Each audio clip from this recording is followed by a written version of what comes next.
Yeah, turn it off. Okay. I think it's better. Yeah. Okay.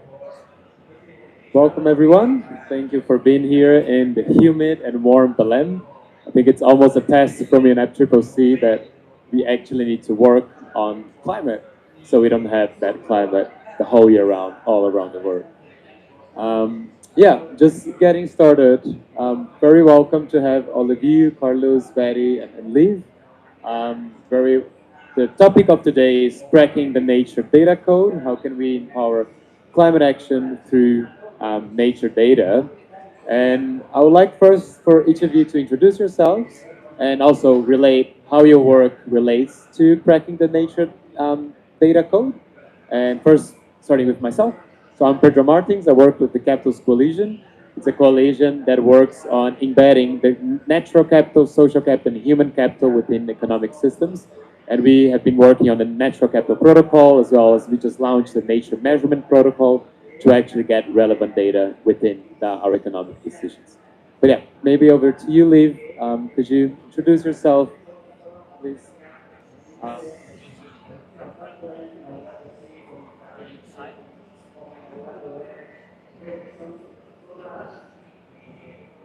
Keep, sorry, that woke everybody up. Lee Watson, I'm representing TNFD Metadata Working Group, where we've been working on this, looking at where all nature data is and how do we make that data discoverable so that people and organization can use that into decision making. And I'm also co-founder of the Global Digital Single Market Data Alliance. What does that mean?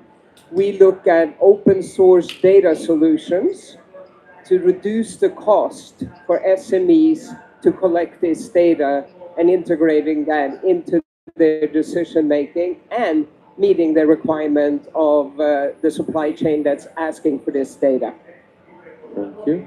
Over to you, Betty. My name is Betty Cremens, and I've spent my career working on climate and nature data disclosure and transparency and accountability, mostly through global supply chains. So, working with companies and governments to engage their suppliers through many, many tiers of the value chain to not just work on what gets measured gets managed, but make sure that what gets disclosed gets actioned upon, and that those who are not directly impacting these emissions or environmental or nature metrics, but have decision-making ability either through procurement or through investments or through government regulations, have the right access to the right levels of data for their decision-making needs. And so I think a lot about not just tracking the data, but disclosing the data and then aggregating and actioning upon data as well. Thank you for having me. Thank you, Betty. You, Carlos? Thank you so much. It's really a pleasure to be here. From my side, and my name is Carlos Ruiz Garria. I work for the UNFCCC Secretariat, and I support the work of the Adaptation Committee in the context of the Adaptation Division. So it's very timely for me here being surrounded by a narrative around nature-based solutions, reporting, of course, how to handle data. But I would like also to use this opportunity to thank very much WGO. Is of course a strategic partner in this journey, hosting also the Regional Collaboration Center that is based in Dubai for MENA, but also strong partners in the UGIH. This is the Global Innovation Hub that has been catalyzing the spaces to discuss on how to capitalize on data management to accelerate action in terms of data management, but also supporting an increased demanded ambition for our targets. During these interventions today, I will be in the context of the Adaptation Committee, focusing mainly on what's going on in the processes. So you see negotiating rooms, very busy discussing the indicators that will fit into the framework that is under the global goal on adaptation. So this is the guiding star that is very important for the system to different efforts to bring synergies so that we can all collectively get to the global goal on adaptation. So it's a pleasure to be here. I also wanted to thank Catherine Atkins, who's been instrumental in putting together these connections between strategic data management, but also climate action. Thank you so much. Thank you, Carlos. Yeah, very glad to have a very diverse panel. So I think you work on a more on country level together with transition plans. Betty worked specifically with the companies, whereas Liv also worked with standards, how to build the infrastructure for that whole value chain to work. And yeah, the first question I would like to make is about the most critical gaps you see in the culture, in the current nature data value chain. Liv, I would like to start with you, perhaps. Thank you so much. And yes, we have to really thank the World Green Economy Organization for bringing us together. And with that, I will answer your question is that the biggest challenge today is that we have a lot of data, but it's not discoverable. What if the world could come together and make a discoverability framework so that we could have a unique code for all data that is captured, being it satellite, being it through on the ground, through estimates, whatever it is, because the use of this data is going to be used by many different people in different needs. So making data discoverable, I think, is the key missing uh, value that we could bring to the marketplace, and that we just did a survey with over 122 data providers looking at data, and it was just hard to find them who is producing the data. So if we had a way of making data discoverable, I think that we have made a huge first step in driving change and impact. Yeah, thank you. I think over to you, Betty. You have experience on building that value chain integration, how this companies, you said about reporting so that it's actionable. How do you think that relate with that discovery piece? And whoa, and first, what are your critical gaps that you see in the value chain? Absolutely. I think building upon Liv's really critical point is the discoverability, but then the actionability. So I think in this work we're competing with speed and scale needs constantly, and so we've for many years relied on self-reported activity-based data from bottom up, asking the primary producers to provide data and try to get that data to flow through value chains up to final major large corporate customers, and then eventually to human customers and to government customers and to all the way through the value chain. And we've made some progress, but it's very slow, it's very manual. There's a lot of incomparability and inconsistencies and asking and receiving, and we do it one time per year, so it's not a very real-time process. A lot of proxy data. We're doing assumptions on the data because we don't have primary data, and it's putting a lot of burden on the smallest shareholder farmers. It's putting a lot of data or burden on smaller companies through the demands of large customers, and it's also not getting to all the sectors that are necessary. So I think we've made some good progress in agricultural sectors to some extent and been able to flow that data up through supply chains and find a green premium and certifications. But then I think about the work I did when I was at the US government, working on the US government supply chain, so aerospace and defense, cement, steel, these other sectors that have so many other issues to focus on that nature data seems so far from their mind. So it's not just about the discoverability of the data, it's the actionability of the data and making sure that the right companies in the right sectors have that data and know what to do with it at this urgency that we need for the issue. So if we wait for the data to be perfect, there will be no more nature left for us to action upon. And so I like the quote, the important is never urgent and the urgent is never important. So I think we all focus on the thing right in front of us that we need to focus on right now, but we've missed the really big important issues that are all coming at us in large droves. So speed and scale, I would say, are both important. Yeah, that makes a lot of sense, and I think indeed relates with the discoverable, right? Because if not discoverable, it's also making it harder to be actionable, because then it's hard to find what is relevant. To your point, also what is important. Yeah. Thank you. Yeah, Carlos, would like to hear your contributions on that as well. Thank you so much. I guess this is a very relevant question and very important discussion. Maybe it will be useful to zoom out a little bit. What is the model of ambition that we have towards a net zero 2050? And in that journey, then we have different milestones, each one requiring a lot of data, of course, and a appropriate understanding of the data for an adequate decision-making process. So starting from science, we need to also make sure that science access to the most relevant data towards these goals under the Paris Agreement and the Convention. But based on that, we have very clear milestones under the enhanced transparency framework. It's very important to understand what parties are telling us, telling in terms of their ambition. So the NDCs have a very mature infrastructure in the moment, but there is a lot of flexibility of our negotiating decision, the outcomes of the decisions on elements that, for example, calls for common but differentiated responsibilities, the CBDR approach in the negotiations that open up to different ways to apply concepts like starting from ambition. So when parties provides their instruments, the reporting instruments, said the NDCs, the NAPs, now this year is the biannual transparency reports. So they come to the system with a different level, not only of quality but also of understanding of key concepts.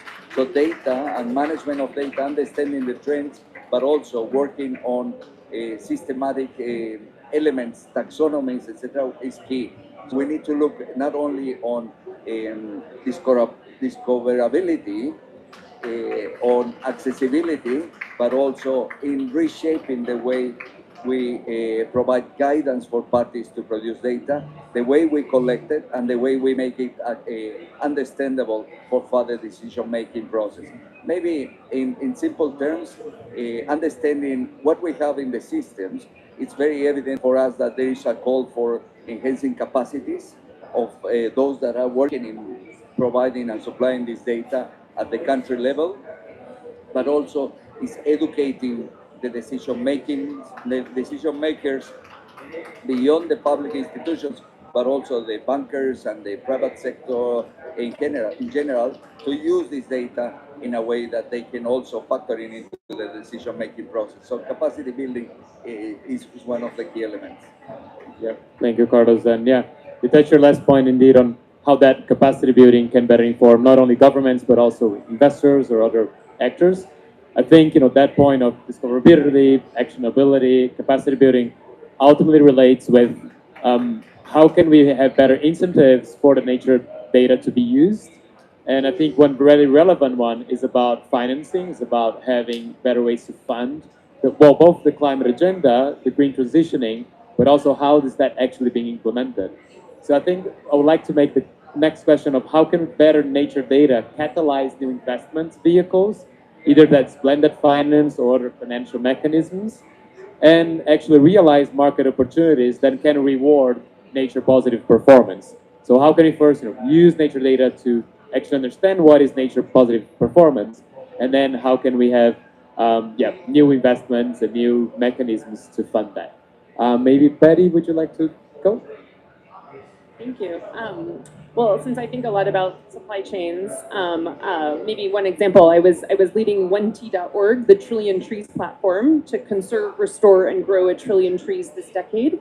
I was leading out the U.S. chapter build out, and we were working across different global forestry economies to think about ways to support reforestation efforts that were not solely reliant on carbon credits, but we're thinking about all of the different values that trees provide and thriving forest ecosystems provide. And so, in capital markets, we know the value of if you cut down a tree, we know how much you'll get in the market, but we don't know how to fully price in the value of keeping that tree standing. And so, especially as we think about changing climatic conditions and natural and unnatural disasters hitting forest ecosystems, we wanted to make sure we had a full valuation for the value chain of the valuation of those trees. And so thinking about how we provide agroforestry solutions of nuts and seeds and saps and water filtration and firewood and just cooling, all of the valuations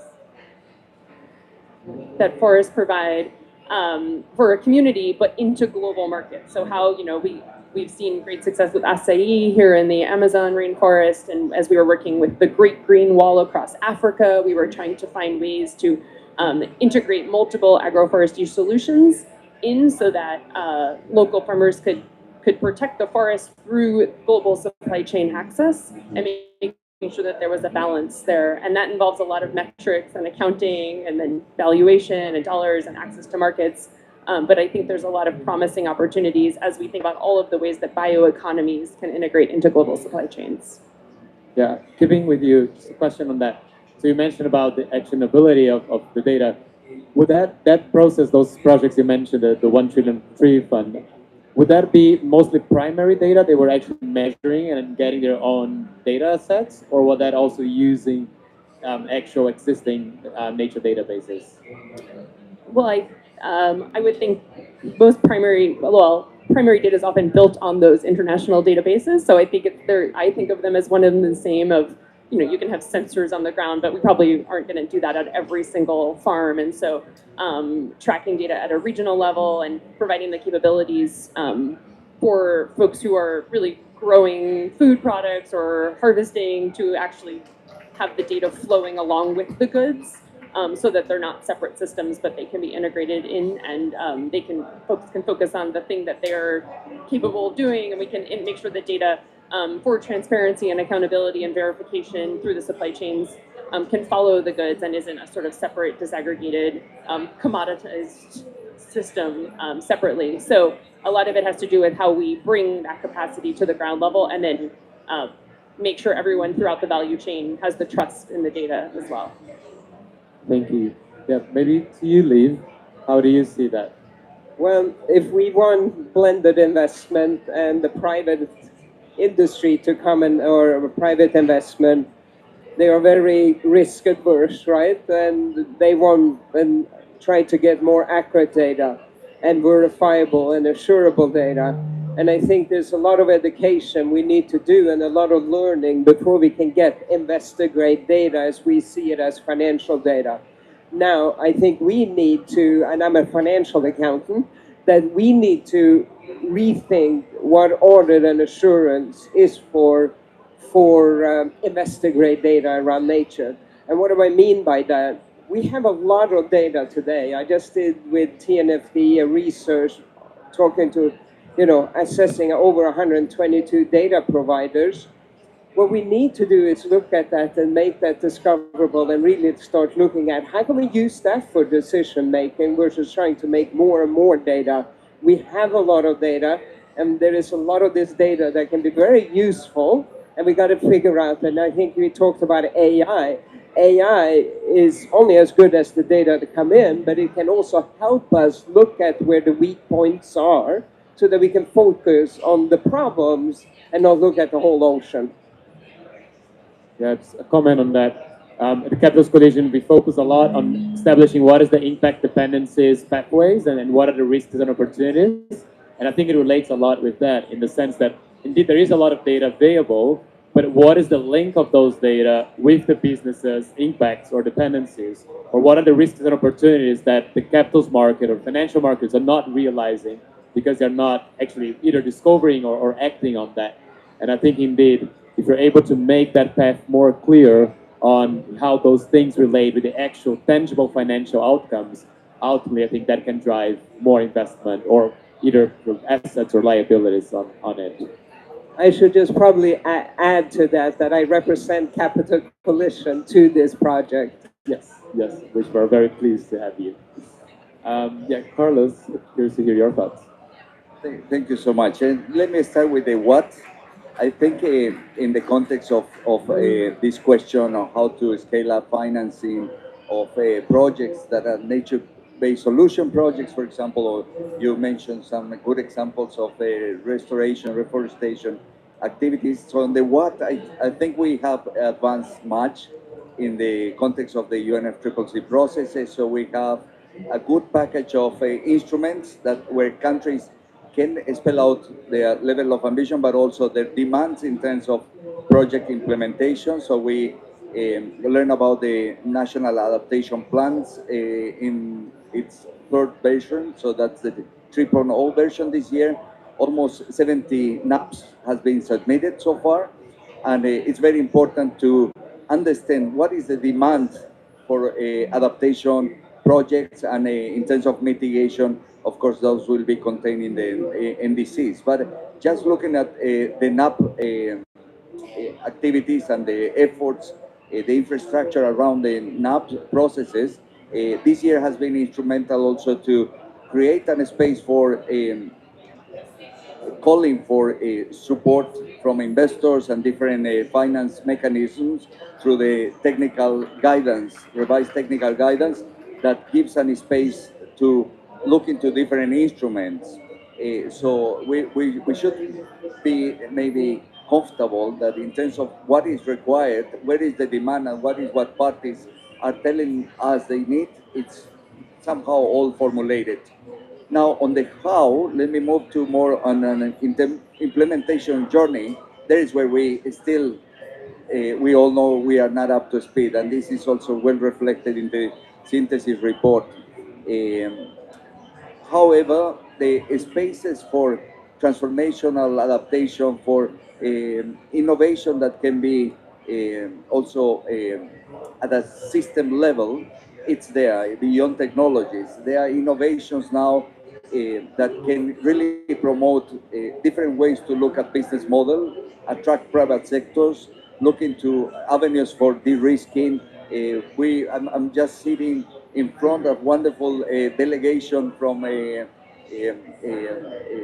Bangladesh, and yesterday they were speaking about how to use these de-risking innovative approaches and how to access to private sector capital in terms of blended finance as well, along with the NAPs and the financial mechanisms on mangrove projects that supply and fulfill demands for an integrated approach beyond the climate agenda. It also covers biodiversity, it also covers the UNCCD demands in soil restoration. And so the space for innovations is here. And I guess we need to just identify what's working, what is the private sector looking for, and that they analyze the risk based on all of this information combined. Maybe I would like to finalize with some very good examples also that we see in the BTRs. I mentioned that this is the reporting mechanisms of the implemented action where we can see the evolution of the performance-based and results-based financing that is proven to be very successful as well. This COP is the COP of Forest. We will see a fund that will be announced by the co-presidency by Brazil, but at the same time, we can see that ecosystem-based activities and the access, for example, to the green bonds or to other innovative mechanisms also will help us to get to the new financial targets, hopefully by 2030. So this is almost 300 billions per year, and also the NCQG that has been established at COP29 with more than 300 billion dollars per year only through the public financing. So we hope to see this financing scaling up, particularly for adaptation. Thank you.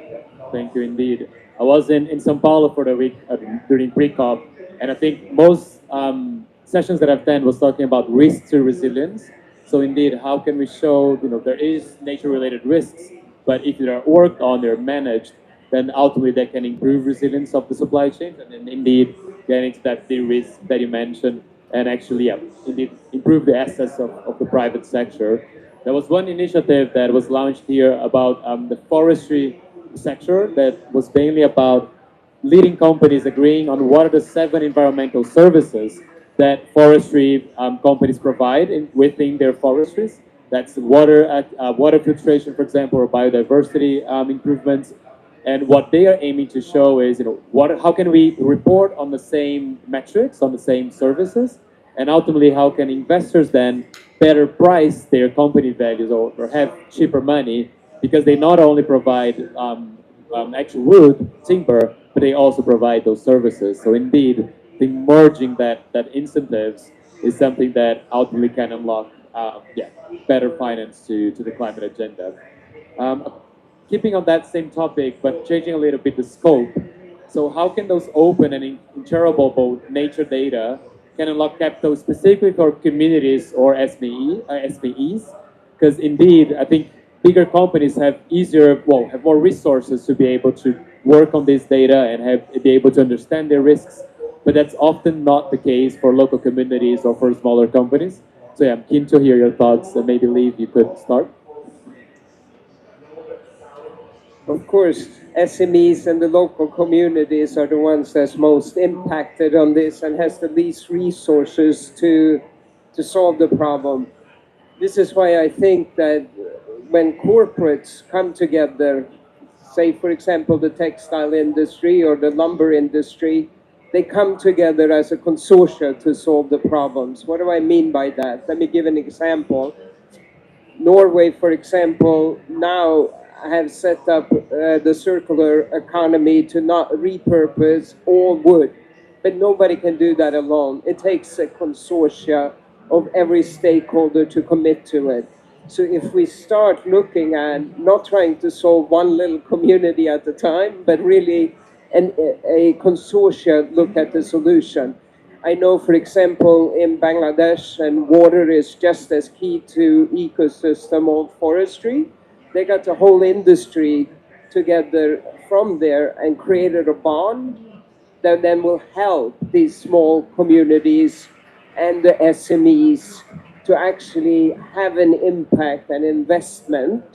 But if you're just trying to solve one little community, one little SME, that's not, we don't have that much time. So we have to look at more of a collaborative approach. We have to look at it from a circular economy approach, and we have to then drive that through the ones that are impacted by this to collaborate together, to come together to solve the problem. Investment is important, but we know governments and NGOs are not, or philanthropy is not going to be able to solve this problem. And we need to create investment vehicles from private investments that help solve that. And that takes a broader scope than just one. We need to create consortia approach to the solutions. Yeah, thank you a lot. And I guess, Better, that relates a lot also to your work on the value chains. So yeah, keen to hear your thoughts. Well, I mean, I would make two maybe distinct but both aligned points. So I think we focus a lot on investable grade data in order to move the finance. But on the flip side, I had a Swiss financial institution say to me once, we know trees are an undervalued asset. We know we don't have enough data to fully value all of the ecosystem services and benefits they bring. Therefore, we're investing in them now because they're cheap. And we expect the value to go up in the future as we get more data. So we want to buy an undervalued asset right now to be the first movers in the market so that as others crowd in, our investment will increase in value. And I just thought that flipped the whole discussion on its head and said, we know we don't know everything, so let's get in the market first because there will be a first mover's advantage. So maybe I would challenge other financial institutions to not wait for all the data, but to jump in now before the smartest people in the world get their minds around this. I would say on the flip side, in the work that I do on supply chains, I think there's a need for data to sort of understand the materiality and where the companies are impacting nature through their value chains, which they're still not fully aware of, to sort of understand the impacts that they're having. And then on the flip side, it's to understand the new products and solutions that can come through the bioeconomy to provide solutions. And sometimes those are the same data and sometimes they're different. And I think we can do two things at once. The corporate sector is good at not doing things in sequence, but doing things concurrently. And especially with AI tools, we can now both look at the problems and the solutions. But I think too often we mix them up, and we say, well, we need to focus on what's material before we can focus on solutions. Or look, we have one green shiny object. We have a green version. And then we can ignore all of the conventional products that are causing ecological devastation through their value chains because we hadn't fully accounted for it. And so I think holding companies accountable and also providing metrics and data and solutions for companies to understand nature harm in their value chain and also nature opportunity are two sides of the same coin, but the way that you manage them is very different in terms of risk and opportunity and valuation and data and level of granularity of the data as well. So I'm always challenging companies to think about both at the same time. Makes sense. Thank you a lot. Carlos, please. Thank you so much. It's a very relevant question. And at the beginning of my intervention, I mentioned that we already have the Global Goal on Adaptation, the UI framework to implement the global goal on adaptation is giving us a very bold package of targets.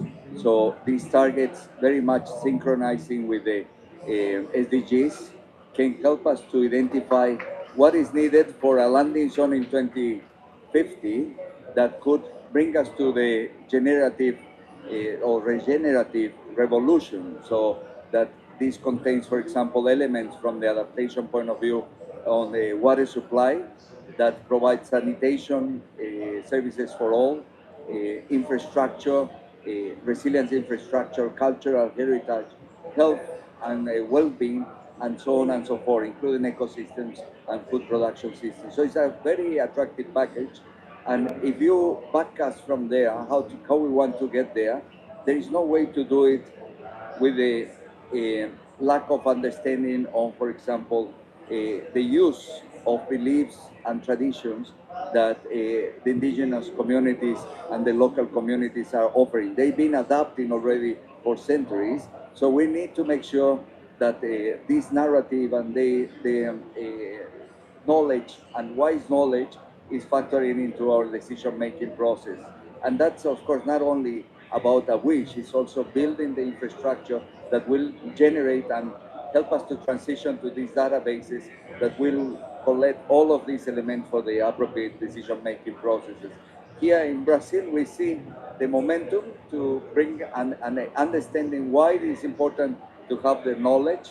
In many of the decision-making processes, they use the multi-generational approaches, thinking on the impacts of the decisions impacting the generations, not only today, but in 4 to 7 generations ahead of us. So this is quite wise, and it will be very important to see the way to build this interface between the knowledge, the narratives, and how to put that in data that can be then be used by our regular financial systems and our regular government decision-making process. And also a very bold messaging from the rooms that nature is still treated as an externality. So if we really want to get serious about the global goal of adaptation, then we need to make a reform of understanding the value of nature, how this is, and it's not only the opportunity cost of nature, but it's understanding the nature as a part of the whole system and giving the appropriate value to have an adequate decision-making process. Indeed, I think that's much aligned. We have Leif, our work at the Campus Coalition. But I think before that, I'm keen to hear, actually, from Carlos, sorry. So you mentioned about the NAPs and how there's a lot of money flowing to adaptation plans. And I wonder also to Leif's point on collaboration between the big companies. I wonder what's your view on how governments are talking to companies and then how, and also with the local communities, because there's a lot of wise knowledge to be leveraged. How do you see that interrelationship of this ecosystem? And also to Leif's point, how do you think that collaboration flowing today? Thank you so much. And maybe coming back to your first point, I think it's important to recognize that the infrastructure is somehow available.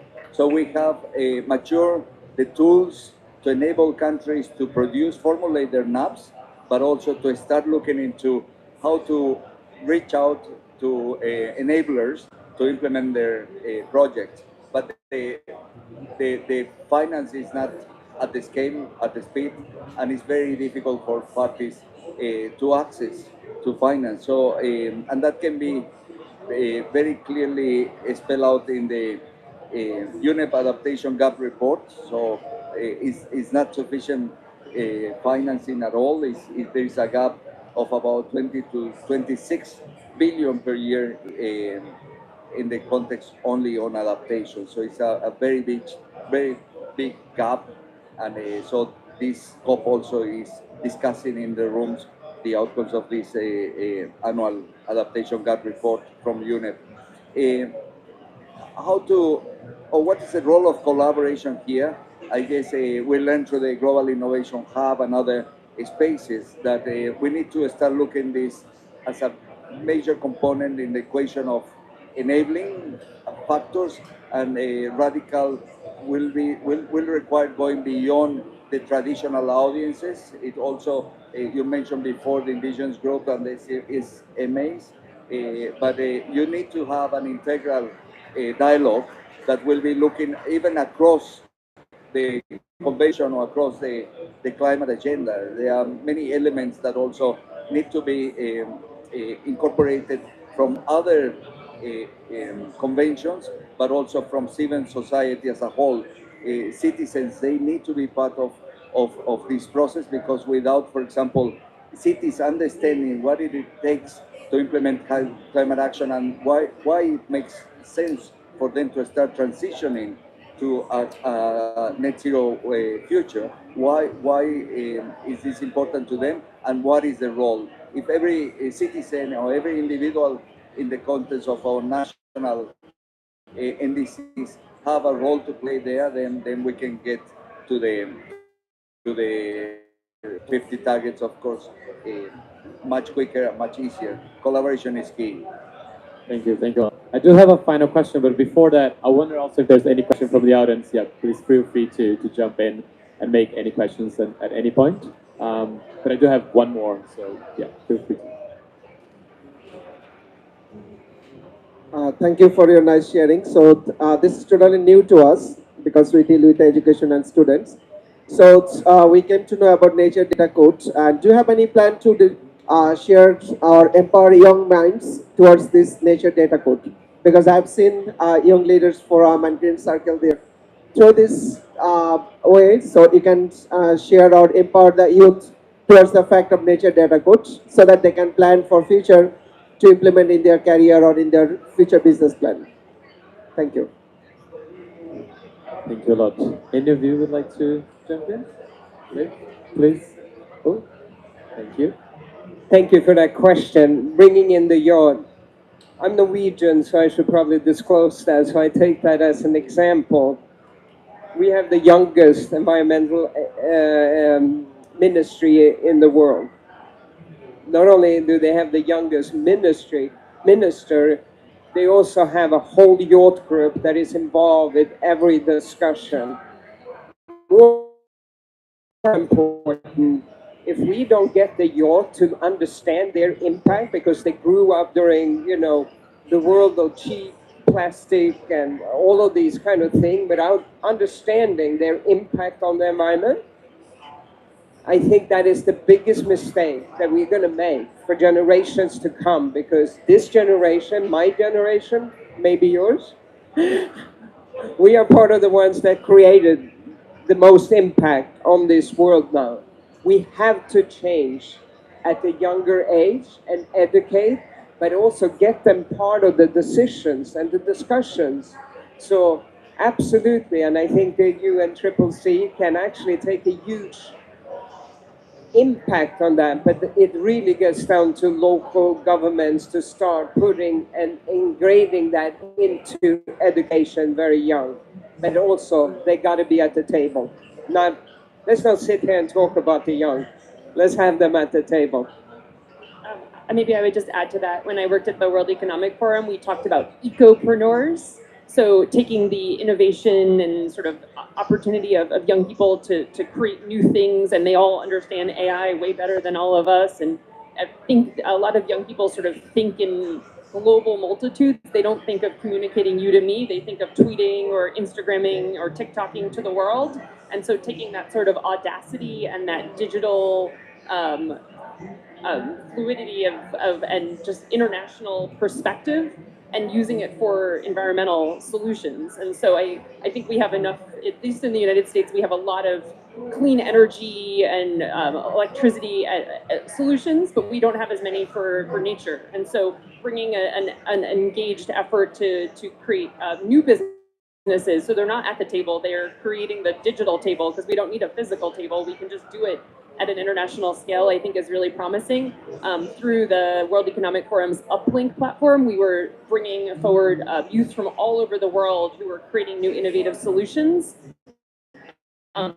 to traceability and actionability and discoverability and transparency that we're bringing entire new perspectives into this discussion. So I completely agree. It's more of asking than telling, and there's no shortage of ideas out there. I think as long as we can discover them and bring them into this discussion. Thank you so much. Maybe from the UNFCCC processes, we saw that this is an agenda that is ever evolving because it's important.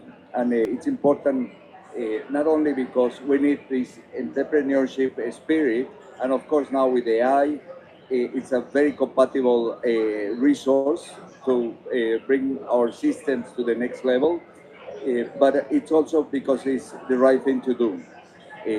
Morally, they will be taking a stock of the next actions, but also they will be the future decision makers. So it really makes a lot of sense that they understand the complexities of this or the dimension of this challenge, but they are still also getting the ownership. So for that reason, in the UNFCCC policy processes, there are already very, very visible impact platforms to engage with global leadership arrangements and invite youth to be part and participate, actively participate with their voices also in the rooms.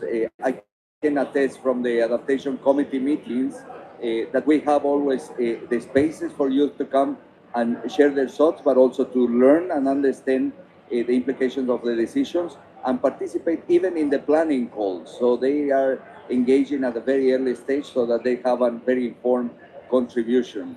And I wanted to also mention that their approaches are very important because sometimes, of course, we need to understand their concerns, but also see how they grow and what do they need to be part of the delegations or to be part of the decision-making processes. And I'm very proud also to mention that we start seeing the result of these investments in many regions in the world organized by the regional collaboration centers. We initiated a round of a climate academy, and the climate academies have catalyzed a number of really talents that now we see them as head of delegations or that are already in the decision-making process. And not long ago, I mean, some head of delegations were participating 5 years in this academies for climate.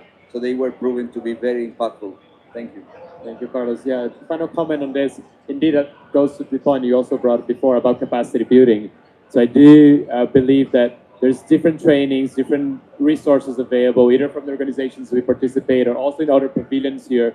So I would also encourage that it is indeed very important for the youth to understand how climate will develop within the next years, depending also on the work that we are all here doing, whether we are more successful or more challenging to develop action.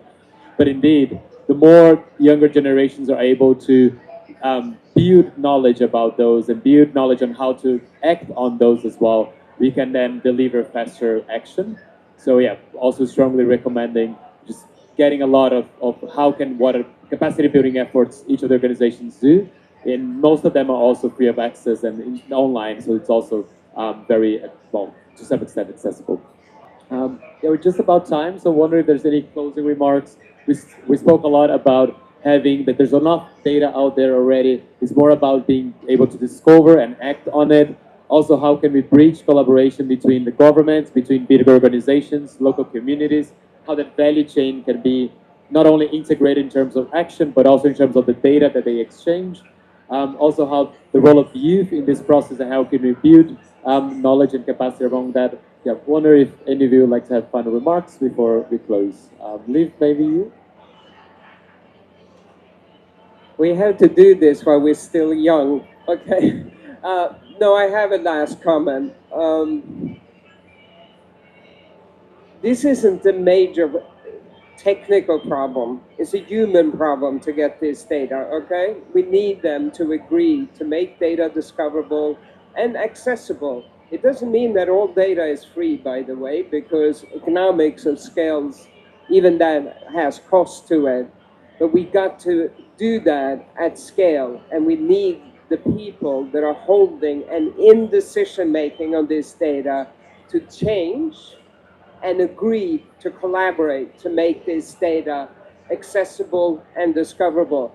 And I will make a last comment to the UNFCCC because they can take a major role in bringing these stakeholders together to make that agreement under a global framework. Maybe I would add the need for bringing in unconventional partners into this work. So when I was working at the United States government, we worked a lot with the Department of Defense, who you think of in their forward operating capacity, but they also are one of the largest landowners in the United States and have brought the most number of endangered species off the endangered species list. I talked to the folks, they called themselves the Bugs and Bunnies team, and their whole job was to do conservation work on military lands. So maybe it's a land that we fly planes over to practice flight patterns, but on the ground you can do restorative agricultural practices and you can do water conservation work and all sorts of work to restore nature. And we don't always account for the data because the government doesn't feel a need for accountability on that work because there's no investor or purchaser demanding the data. But I think there are opportunities to engage on lands that we hadn't thought of for this capacity, and the players themselves were not necessarily at the table. I've also worked with mining companies who need to have a license to operate, and so we're all focused on the mine, but the surrounding lands with the roads accessing that mine have all sorts of opportunities for conservation and restoration and ecosystem services. And so, I think that sometimes the bad guy can be a really strong collaborator in this work. And has access to resources and has access to data and knowledge and capacity building. And so we're not always putting the burden on the community itself. We can put it on the major players within that community who see a value and a need and have an accountability to investors, to international institutions, and to the world to be working on this. So I love to bring in unconventional partners into this discussion. So those who are most burdened are not always the ones being forced to take the most action to address it, but it can become a full collaboration. Thank you so much. Yeah, this is a COP to be remembered. We hope that it will be a COP to be remembered in terms, of course, of nature and adaptation. Particularly, it's the COP of forests. It's the COP of also integrating the collaboration with other new actors in the agenda, like indigenous groups and local communities. We discuss a lot about youth, a lot of also innovations coming from the private sector.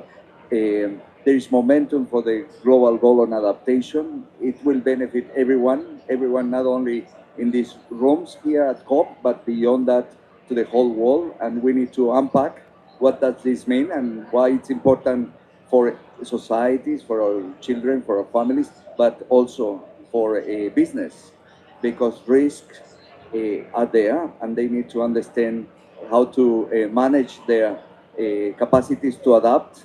They need to understand how to enhance resilience in their own business or supply activities, supply chain activities, and also how to build a society that they can work with. For that, we need in this, I guess, as an outcome of the discussion, we need to look carefully into what is our role. So we need to look into facilitating in terms of data production, knowledge exchange, enhance, of course, all the elements like capacity for leaders in our own constituencies and the broader range of stakeholders, but promote collaboration and establish partnerships. Partnerships are very important and much needed to accelerate action. Thank you. Thank you a lot. Yeah, I think a final comment for me is also the relevance of the narrative to build up that collaboration, to build up that translation within the actual risks to the actual action. We often are discussing here in other sessions how the word change can be challenging to be implemented, or for instance, using the word update. So you don't need to change, but you need to update how do you see nature or your relationship to nature. And I think it's a subtle change, but it can actually drive more action. That is what we want, and ultimately, be able to understand those risks and how that translates to resilience. So actually getting to that tangibility, that materiality, but through a way that people are actually being empowered to do, rather than seeing as imposed, and that can drive hopefully faster and more action. Thank you a lot for everyone. Thank you for attending. Hope you've had it.